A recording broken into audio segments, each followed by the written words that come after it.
Bien, buenas tardes. Es para mí un placer darles la bienvenida a este último día del ciclo de conferencias internacionales por el Día del Medio Ambiente organizado por la Universidad Continental.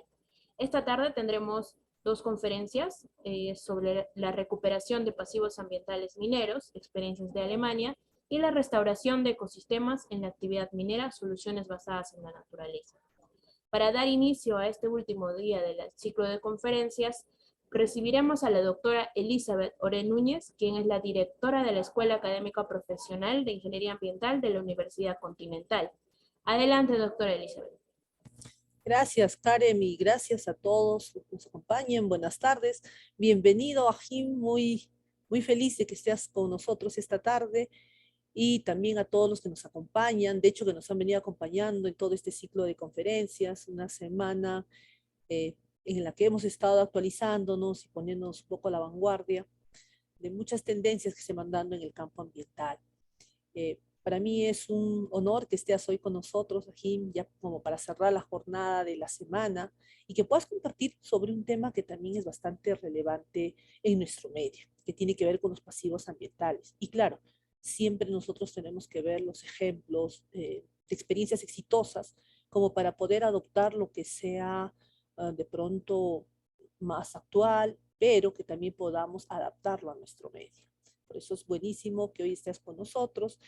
Permítame presentar a la sala al Magíster en Recursos Naturales, Ajim Constantin. Él estudió geología en la Universidad de Viena, Austria, con especializaciones profesionales en hidrogeología, geología ambiental, hidroquímica y remediación de sitios contaminados. Después de 2 años trabajando en su propia consultora en Austria, él fue contratado en el 2005 como proyectista en una empresa de ingeniería, BFM, en Múnich, Alemania, que se dedicaba a la investigación y remediación de sitios contaminados. Más adelante fue nombrado director de la sucursal de dicha empresa, pero en el Estado Federal de Renania, en Westfalia. Los proyectos que ha realizado abarcan un amplio sector de la gestión de contaminación de suelos y también de aguas subterráneas, incluyendo la identificación y caracterización de sitios contaminados, evaluaciones de riesgo, planeamiento, licitación y ejecución de acciones de remediación. Desde el agosto del 2013, él ha trabajado en la cooperación alemana como experto integrado, SIM, GIS, en la Dirección General de Calidad Ambiental del Ministerio del Ambiente, donde apoyó, entre otros, la gestión de una nueva normativa en materia de suelos y herramientas técnicas para la gestión de sitios contaminados. Desde el 2015 hasta el 18, además asumió un cargo como secretario de la Red Latinoamericana sobre Prevención y Gestión de Sitios Contaminados, dada su expertise en la materia, el RELASC. Y desde el 2019, Constantin ha trabajado para la BGR, que es el Instituto Federal de Geociencias y de Recursos Naturales de Alemania, como director del proyecto en el programa de cooperación alemana denominado Cooperación Regional para una gestión sustentable de los recursos mineros en países andinos, MINSUS. Yo no quiero extenderme mucho, Ajim, porque sé que tenemos una tarde muy enriquecedora contigo, así es que te doy la más cordial bienvenida a nombre de la universidad y el mío, para que puedas compartir con nosotros esta tarde. Adelante, Ajim.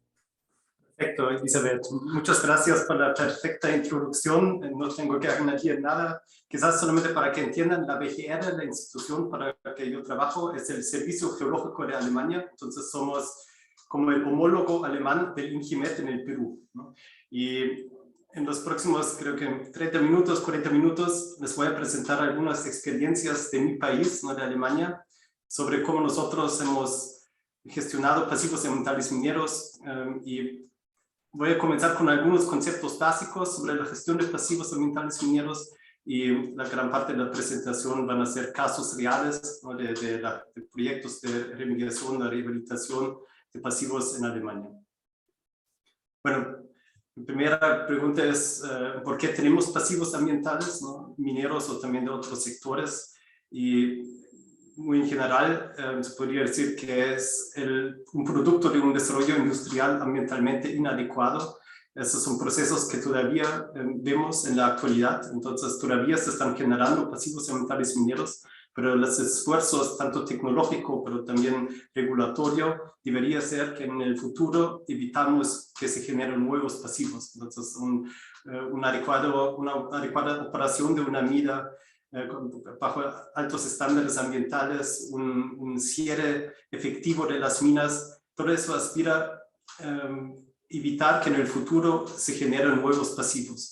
Y una problemática de los pasivos en general, dependiendo un poco de la definición de cada país, es la falta de algún responsable. Entonces, evitar que una mina, cuando deja de operar, deje algún pasivo que al final del día asume la sociedad para los costos para el cierre o la remediación. Entonces, estamos en la triste realidad que existen los pasivos.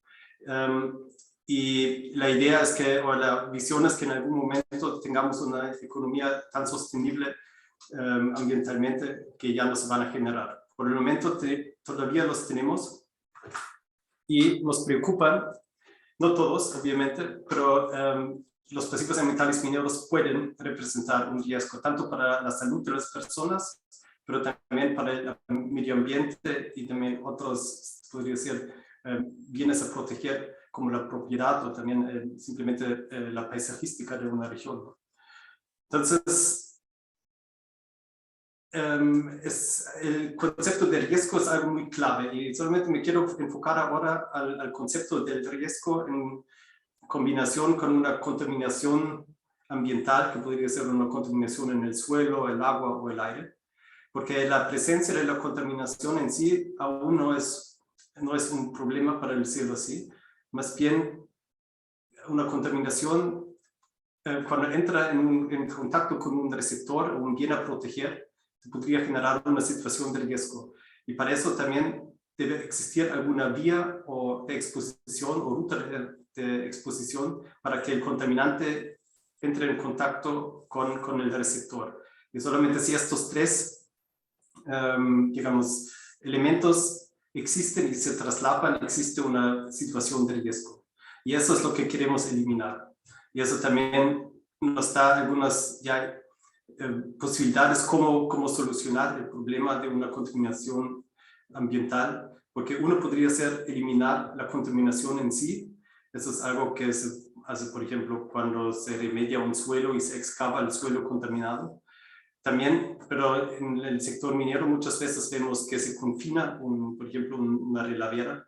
Entonces, lo que se hace en ese caso es dejar la contaminación en el sitio, pero confinarlo y de esa forma evitar que algún animalito, algún ser humano, algún bien de proteger como el agua pueda entrar en contacto con la contaminación, ¿no? Y finalmente, que debería ser la última solución, es eliminar al receptor. Eso es algo que vemos muchas veces y es técnicamente o económicamente no viable. Eliminar la contaminación o cortar las vías de exposición, simplemente prohibir, por ejemplo, el acceso a la zona, ¿no? O un desrecolamiento de las personas que viven en las zonas contaminadas. Entonces, eso solamente para que tengan claro, el concepto de riesgo es muy clave en toda la gestión de un pasivo. Y entonces la evaluación del riesgo es una gran parte del trabajo, ¿no? que va previo a cualquier medida de remediación o rehabilitación, ¿no? Entonces, eso, para gestionar un pasivo, la eliminación de los riesgos es clave, ¿no? Pero no es lo único, ¿no? Aparte de la eliminación de los riesgos, también se pueden agregar otras actividades que no tienen que ver directamente con el riesgo ambiental, sino, por ejemplo, una restauración paisajística, ¿no? Aplicar algunas medidas en los pasivos que permitan un uso posterior a la minería, ¿no? Y también cualquier esfuerzo que genere beneficios a partir del pasivo, ¿no? Entonces, eso es un conjunto de medidas. Y sinceramente también ha sido un desarrollo en muchos países, también como en el mío. Al inicio nos enfocamos en la eliminación de los riesgos hasta que nos dimos cuenta que no es suficiente ver solamente el problema y la solución, sino también ver qué oportunidades podemos desarrollar en base del problema que encontramos. Eso es un concepto muy clave. Y esa lámina simplemente muestra, bueno, digamos, el universo babilónico de términos que tenemos en el ámbito de la rehabilitación de pasivos. Hay que tener claro que no existen definiciones generales, ¿no? Algunos términos están regulados en diferentes países, en alguna normativa, pero básicamente importante siempre es definir bien qué es el punto final de mi intervención. Si tengo un pasivo, quiero hacer alguna intervención independiente si lo denomino rehabilitar o remediar, tengo que tener claro qué es mi punto final, a dónde quiero llegar, ¿no? Entonces, eso es clave. En general, utilizamos el término remediación, sobre todo en un contexto de contaminación química, ¿no? La rehabilitación, como ya dice el nombre, tiene la finalidad de habilitar el sitio para un uso determinado. Muchas veces recuperar implica un beneficio adicional en el lugar. Bueno, entonces, ¿qué diferentes ejemplos podemos dar a la gestión de un pasivo? ¿No? Obviamente hay zonas mineras que sí todavía tienen un potencial geológico para ser explotadas nuevamente, ¿no? Sobre todo en yacimientos de metales como el cobre o el oro, que hace 20 años han tenido un precio mucho menor, entonces ya no era rentable hacer minería ahí. Ahora con la alza de los commodities, precios de los commodities, puede ser interesante. Entonces, en el marco de eso también se pueden, en la revitalización de una actividad minera, se pueden hacer cargo también de los pasivos que dejó la actividad anterior. También los residuos mineros en algunos casos tienen un valor como material, podría ser de forma simplemente como material de construcción, siempre y cuando que no esté contaminado, obviamente, los materiales estériles. En algunos casos también relaves tratadas o desmonte de mina también se pueden reutilizar. Un tema relativamente nuevo es el reaprovechamiento de relaves, porque muchos de los residuos mineros todavía contienen cierta ley, metales de valor.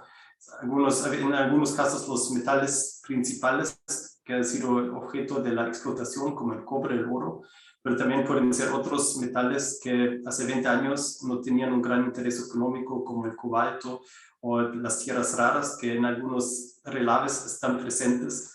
Y aparte, a diferencia con el mineral o la mena, ya es un material molido, entonces los procesos metalúrgicos para recuperar esos metales podría ser más fácil que la explotación de un yacimiento nuevo, pero son cosas que hay que investigar bien caso por caso. Esas posibilidades existen en general, pero hay que ver en qué casos son aplicables.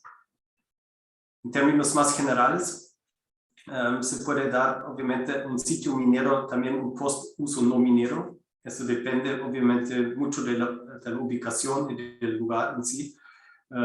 Los ejemplos que les voy a mostrar más adelante de Alemania son también minas, pero son minas que están cerca de una población, ¿no? No estamos hablando de minas que están en zonas remotas a 5.000 metros de altura, donde quizás un post-uso residencial no es viable, ¿no? Pero hay también algo que se tiene que ver caso por caso, pero hay la opción en general, el uso residencial, comercial o industrial de otro tipo de industria que no sea minera en las zonas impactadas por la minería.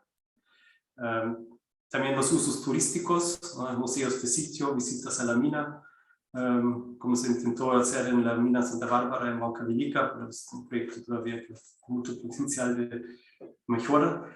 También el uso recreacional, más adelante voy a mostrar algunos ejemplos al respecto, pero también hay otros tipos de uso, como el uso de los socavones para la disposición de residuos, o también como búnker, archivo, laboratorio. Hay algunos archivos en el norte de Europa donde se almacenan diferentes semillas, ¿no? De plantas, porque son son zonas que están herméticamente aisladas por su profundidad. Entonces también esas opciones existen. Bueno, ahora vamos a los casos de Alemania. Quizás se preguntan, Alemania, eso es un país minero, ¿no? Y quizás no saben mucho de la minería de Alemania, pero más quizás los varones que las mujeres entre ustedes conocen algunos de los equipos de fútbol de Alemania, como el BVB o el Schalke 04. Y quizás lo que no han sabido es que esos son equipos de mineros, ¿no? Esos son equipos de una zona de Alemania que ha tenido un desarrollo minero muy fuerte en el último ciclo, ¿no? En el mapa acá en medio pueden ver la zona como se veía a mitad del siglo XIX, entonces era una zona rural con algunos pueblos, y 100 años después toda esa zona se ha convertido en una mega city, se podría decir, ¿no? Son varias ciudades que han crecido en conjunto con varios millones de habitantes, y todo en base de la minería. Y los equipos estos han sido inicialmente equipos de fútbol de los mineros.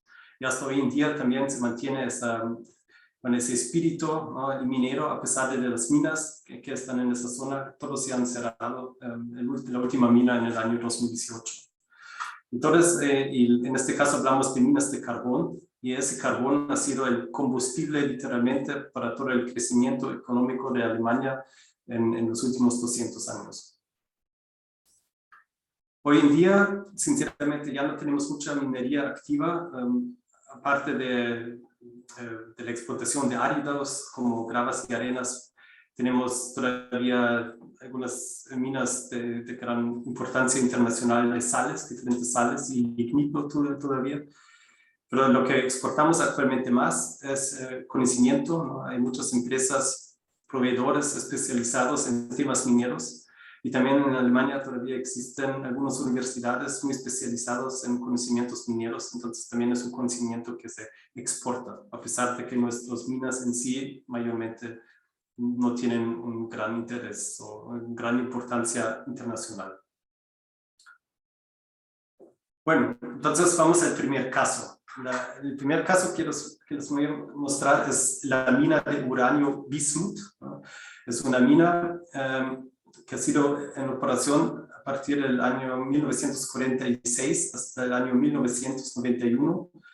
Y si conocen un poco de la historia de Europa, saben que comenzó directamente después de la Segunda Guerra Mundial y terminó después de la reunificación de Alemania, ¿no? Entonces, eso es algo muy típico.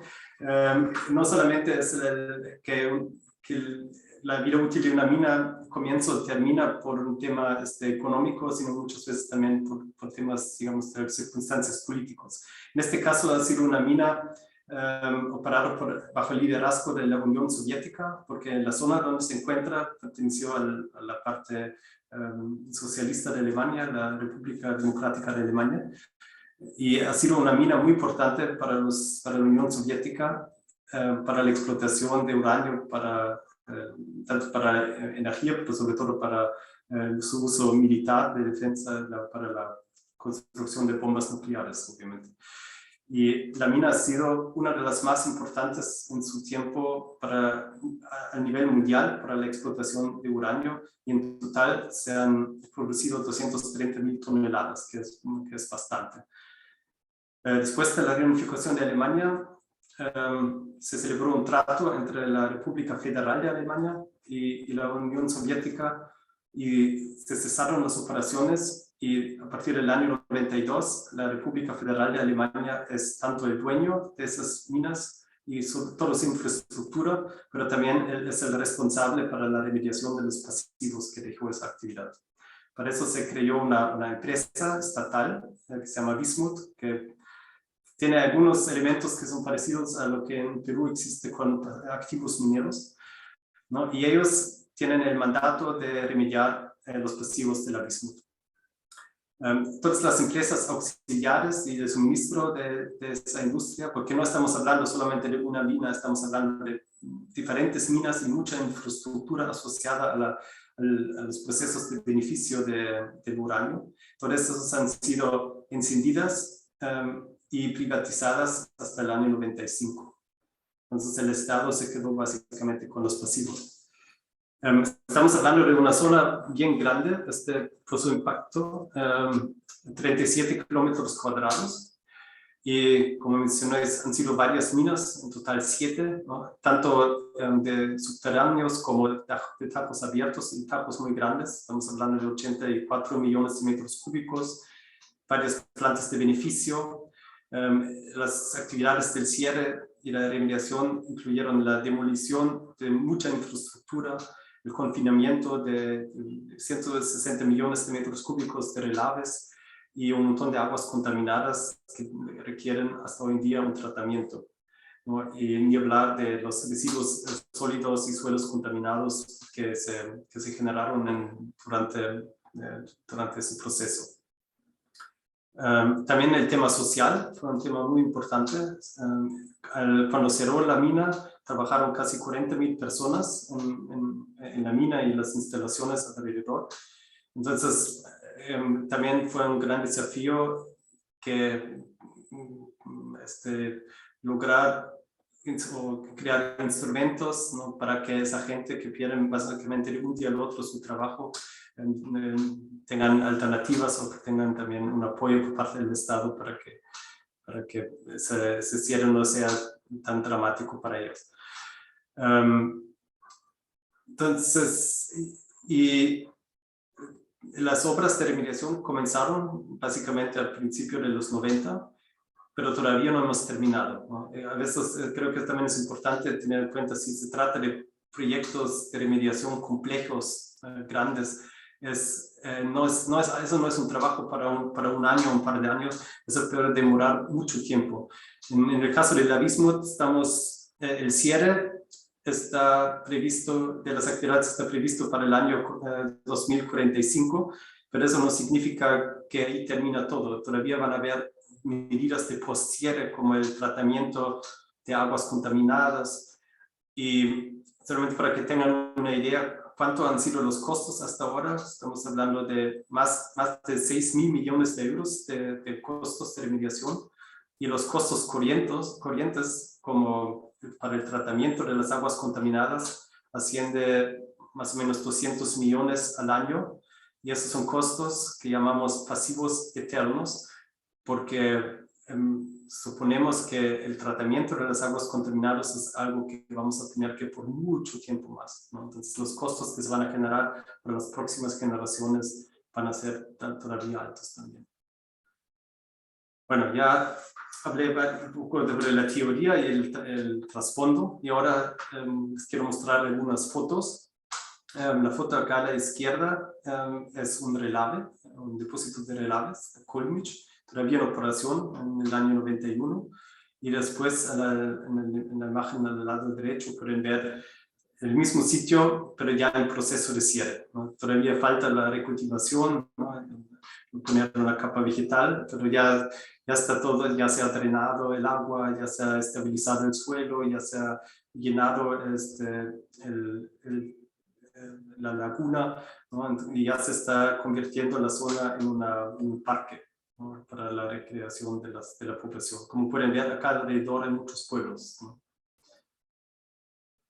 Y para ese cierre existen buenas prácticas, ¿no? Como de sistemas de multicapa, ¿no? Que permiten básicamente evitar una infiltración de aguas pluviales y de esa forma una movilización de contaminantes que todavía se encuentran dentro del relave. Y aquí pueden ver unas fotos del proceso, en este caso del confinamiento de una, digamos, de una desmontera, ¿no? Y todo el proceso es técnicamente sofisticado, ¿no? Es decir, son muchos pasos que hay que seguir. En este caso también hay que primero drenar el relave, hay que confinarlo, hay que poner geotextiles o cosas por el estilo, al final una capa de suelo madre. Entonces son varios pasos que hay que tener en cuenta. Esa es otra foto, en este caso de una instalación de la planta de procesamiento. ¿no? Antes y después de la remediación se ha demolido todo, pero y también remediaron los suelos contaminados, y como ha sido una mina de uranio, también mucho del material del desmonte es material contaminado radioactivamente, y eso es muy difícil, no se puede tratar, ¿no? Hay que confinarlo en un depósito, un relleno especial para residuos radioactivos. Eso es el tajo más grande de la mina, ¿no? Aquí a la izquierda lo pueden ver todavía en operación, al final de la operación, y alrededor un montón de otras desmonteras, y lo que se ha hecho básicamente es llenar el tajo con todos esos montículos que pueden ver alrededor, por diferentes razones. Uno, no era posible dejar el tajo abierto, tanto porque uno, los taludes no eran estables, y dos, por la radioactividad, porque alrededor todavía tiene mucha población, entonces no hubiera sido posible dejar el tajo abierto. Y lo que se ha hecho es llenarlo con los residuos existentes y después confinarlo y revegetarlo. Lo que pueden ver en esa foto también, algunas de las zonas se utilizó después para poner plantas fotovoltaicas para la generación de energía eléctrica, etc. Y sin entrar en detalles, no solamente se tomó el material que había alrededor y se metió, sino se ha hecho una caracterización exhaustiva geoquímica de los materiales según su potencial de generación de drenaje ácido, y en función de eso se han definido diferentes zonas donde colocar qué tipo de material con qué características, para evitar que, uno, la generación de drenaje ácido en el futuro, y dos, para evitar una contaminación radioactiva para la población alrededor. Eso voy a saltar, son unas fotos, básicamente es siempre lo mismo, ¿no? Son diferentes relaveras o desmonteras que se han recultivado.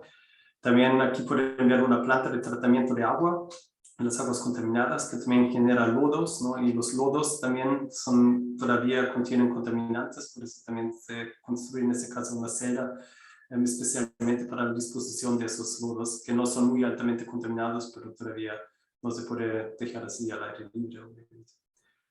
Y esa es una foto aérea de la zona ya remediada. Acá esa es otra vez ese tajo. Hay algunas zonas que todavía están en proceso de recuperación. Y un gran desafío es evitar, ¿no?, escurrimientos y inundaciones en las zonas. Entonces también hay todo un sistema de gestión del agua alrededor, ¿no?, para evitar una inundación o una movilización de contaminantes a través de escurrimientos. Bueno, viendo el tiempo, voy a saltar eso. Vamos a continuar con otro caso. En este caso estamos hablando de varias minas de carbón, también ubicados en la ex-RDA. Y también después de la reunificación de Alemania, esas minas cerraron sus operaciones. Y igual que en el caso del Bismuth, los desafíos sociales por el desempleo y ambientales han sido graves, ¿no? Entonces, lo que se ha hecho en este caso fue la creación del proyecto de remediación de las minas de carbón, que ha sido financiado por el gobierno federal y los gobiernos estatales, donde se ubican esas minas, y en total se han invertido 11.000 millones de euros para la remediación de esas zonas. Y la finalidad fue no solamente cerrar los tajos y demoler la infraestructura, sino también revitalizar esas zonas y también generar nuevas oportunidades de empleo para las personas que viven ahí, ¿no? Y también, y todo en conjunto también con espacios culturales y recreacionales. Y entre otros se han creado lo que llamamos el paisaje del lago de Lausitz, que son en total 7.000 hectáreas de lagunas y canales que están interconectadas, donde se pueden pasear con bote. Y aquí pueden ver una foto, ¿no? Eso es la zona como se ve hoy en día. En el mapa a la izquierda pueden ver así en verde y azul todas estas zonas ya recuperadas, ¿no? Son ahora zonas de recreación con esas lagunas que acabo de mencionar, pero todavía hay algunas minas en operación que pueden ver aquí con el martillo y de color marrón, que también van a cerrar en los próximos años. Y aquí algunas fotos del antes y después, ¿no? Aquí pueden ver un tajo todavía en operación a fines de los 90, o después, poco después del cese de las operaciones. Y aquí pueden ver la zona después, ¿no? Ahora se ha convertido en un lago que la población que vive por acá cerca puede utilizar para fines recreacionales. Y en esa foto pueden observar todavía parte de las plantas de procesamiento de las instalaciones de la mina. Antes y después, ¿no? Y ahora se utiliza esa zona para la producción de energía renovable. Este es otro lugar, ¿no? También aquí lo pueden ver que no es así que la demolición de la infraestructura no abarcó todo, también se dejaron algunos edificios, en este caso esas chimeneas, ¿no? Como patrimonio cultural. También ahí existe un pequeño museo que cuenta de la historia minera de la zona, y lo que antes ha sido industria pesada, hoy en día también tiene un uso industrial, comercial, pero no minero, ¿no? Y aquí en el fondo pueden ver otra vez el uso de las ondas para la producción de energía renovable, en este caso de energía eólica. Bueno, esos han sido dos ejemplos quizás que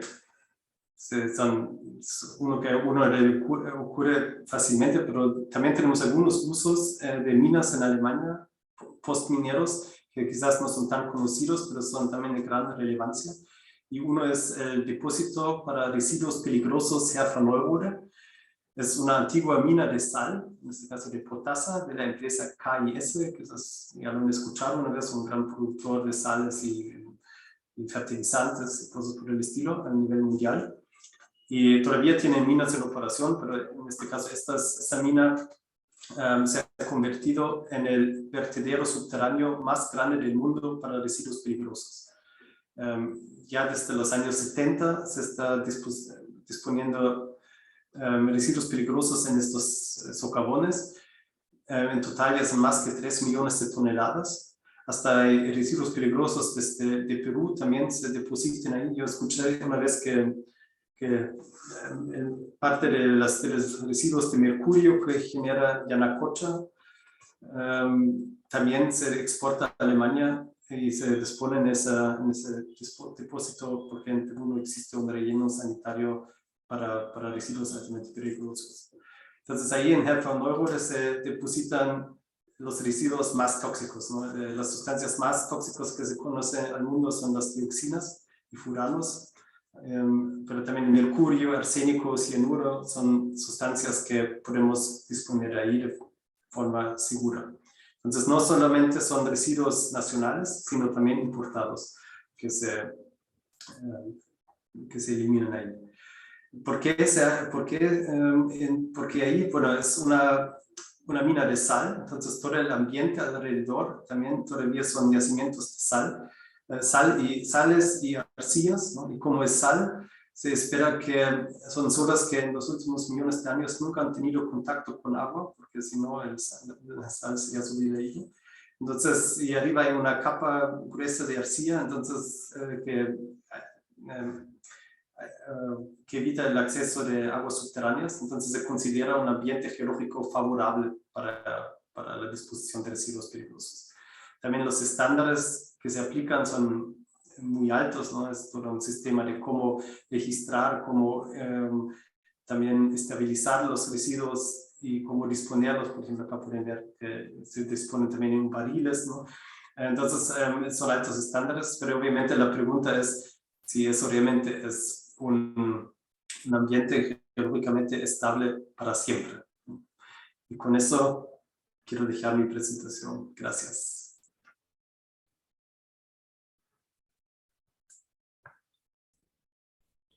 Bien, Magíster, le agradecemos su tiempo y la información tan valiosa que nos ha brindado respecto a la recuperación de pasivos ambientales mineros. En caso la sala tenga alguna pregunta, puede levantar la mano y hacer uso del micrófono. Mientras, les recordamos que en el chat de la conferencia se encuentra el link de la asistencia. Los invitamos a rellenar.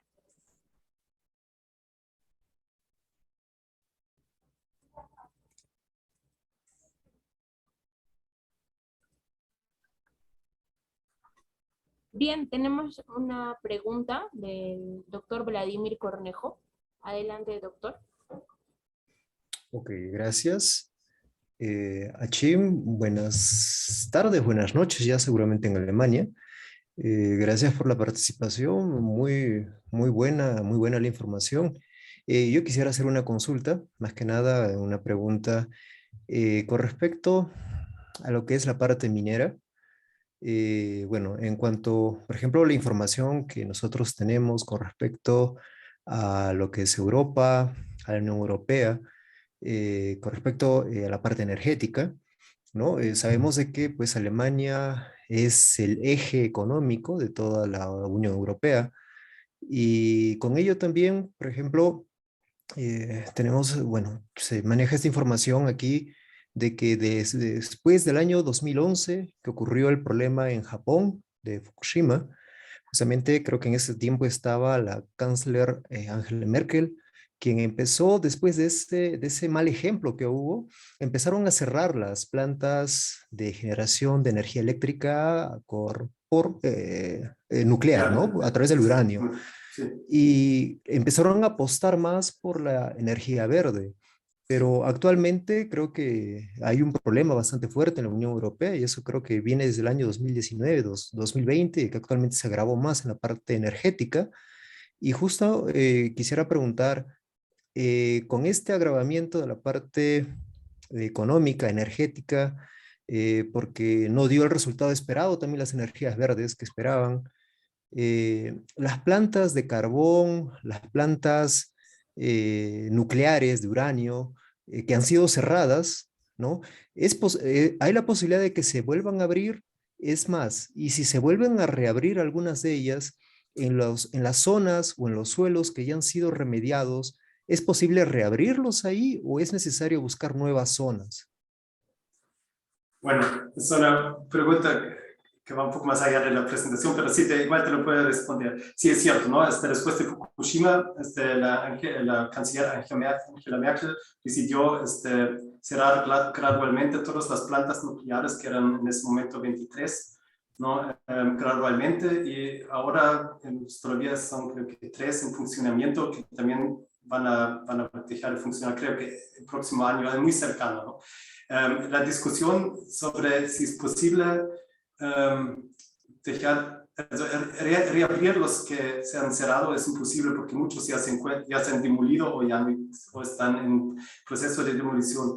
El problema es que no se ha hecho, se ha planificado el cierre para esta fecha y no se han hecho los mantenimientos adecuados, ¿no? Para poder para ampliar el funcionamiento por muchos años más. Eso requiere mucha inversión, digamos,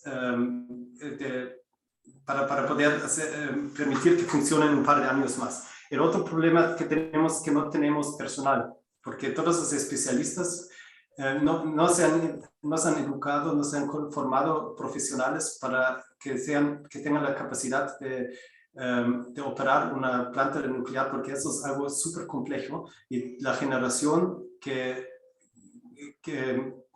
trabajó en las últimas plantas ya se han jubilado y muy difícil que ellos vuelvan a trabajar, ¿no? Todo ese conocimiento se fue. Entonces, en la práctica sería muy difícil, eso por un lado. El otro es que nosotros hemos comenzado con aumentar la tasa de energía renovable en Alemania. Y tenemos básicamente en el norte mucho viento, ¿no? En el sur más sol. Entonces, según si seguimos el plan, vamos a tener en general suficiente energía distribuida, pero van a haber fases cuando no tengamos energía y estos van a ser cortos. Entonces, lo que necesitamos nosotros es realmente una fuente de energía que podemos activar cuando lo necesitamos y lo apagamos cuando ya no necesitamos. Y así no funciona una planta nuclear. Una planta nuclear es muy buena para contribuir con la producción de energía constante, pero no lo puedes aprender y apagar como un horno, ¿no? Eso es algo que puedes hacer con una planta de gas. Y el plan fue inicial construir 150 plantas de gas en Alemania, que es relativamente sencillo. Y para operar esas plantas utilizar el gas de Rusia. Y eso es el gran problema que tenemos ahora, que ese plan de esa forma no se va a poder cumplir por el conflicto en Urania que ustedes conocen también. Entonces, la verdad es que no existe una solución actual. Lo que sí se está discutiendo, y eso es probable que se va a hacer, es que las plantas de carbón lo vamos a mantener más tiempo que lo teníamos inicialmente previsto, porque inicialmente el plan fue apagar también las plantas de carbón, creo que hasta el año 2030 o 35, no me acuerdo. Eso. Muchas gracias, Achim. Bien, Magíster, muchas gracias por su respuesta. Ahora no teniendo ninguna otra pregunta, doy pase a la doctora Elizabeth para el respectivo agradecimiento a nuestro ponente. Adelante, doctora. Gracias, Karen. Ají, muchas gracias por todo tu soporte, por compartir. A ver, ¿ahí me escuchan mejor? ¿Me confirman? Sí. Ok, disculpe. Decía por compartir, Ají, tus experiencias durante estos años y sobre todo por el gran soporte que siempre vienes brindando para Latinoamérica. Sabemos, siempre podemos contar contigo y con la expertise que manejas en este tema. Dicho sea de paso, un tema que tiene pocos especialistas y que se ha avanzado bastante en la materia, por lo menos durante los últimos años en nuestro país. Pero sabemos que tenemos un reto bastante grande, ya que tenemos más de 7.800 pasivos ambientales mineros en el Perú. Y entonces nos queda mucho por trabajar y felizmente tenemos el capital humano que se está formando para que pueda afrontar estos retos. Aquí muchas gracias una vez más a nombre de la universidad, a nombre de toda la carrera de Ingeniería Ambiental. Siempre se te recuerda con mucho aprecio. Gracias, nos vemos. Gracias, Elizabeth. Gracias a ustedes por la invitación. Que tengan una buena noche. Chao, chao. También, chao. Sí, a ver, a través del Zoom se están mandando algunos emoticons de agradecimiento para ti, algunas reacciones, ahí los aplausos virtuales. Sí, lo veo. Gracias. Muy amable. Gracias, Chao, gracias. chao. Que estén muy bien todos. Chao, chao. Gracias. Nosotros vamos a continuar con el programa que tenemos en agenda y ahora tenemos la participación de un destacado representante nacional, quien se va a presentar no solamente como cierre de la semana que estamos celebrando por el Día Mundial del Ambiente, sino también conmemorando el Día del Ingeniero en Perú. El Día Central sabemos que ha sido ayer, pero Pavel Aquino ha aceptado gentilmente esta invitación y esta tarde va a compartir con nosotros un tema también relacionado a la actividad minera, porque también en los últimos años de su experiencia ha estado focalizada en parte a ello. Pero para esto, por favor, yo les voy a pedir que podamos migrar a otra sala. Si no, se nos va a cortar a medio desarrollo la actividad, ¿de acuerdo? La otra sala está habilitada para esta conferencia. Ahí está en el chat, nos están compartiendo el link, por favor. Pasamos a esa sala Zoom, todos. Por favor, te invitamos, Pavel, que nos acompañes en esa sala para poder empezar la presentación. Gracias a todos los que nos acompañan y nos vemos en otra sala.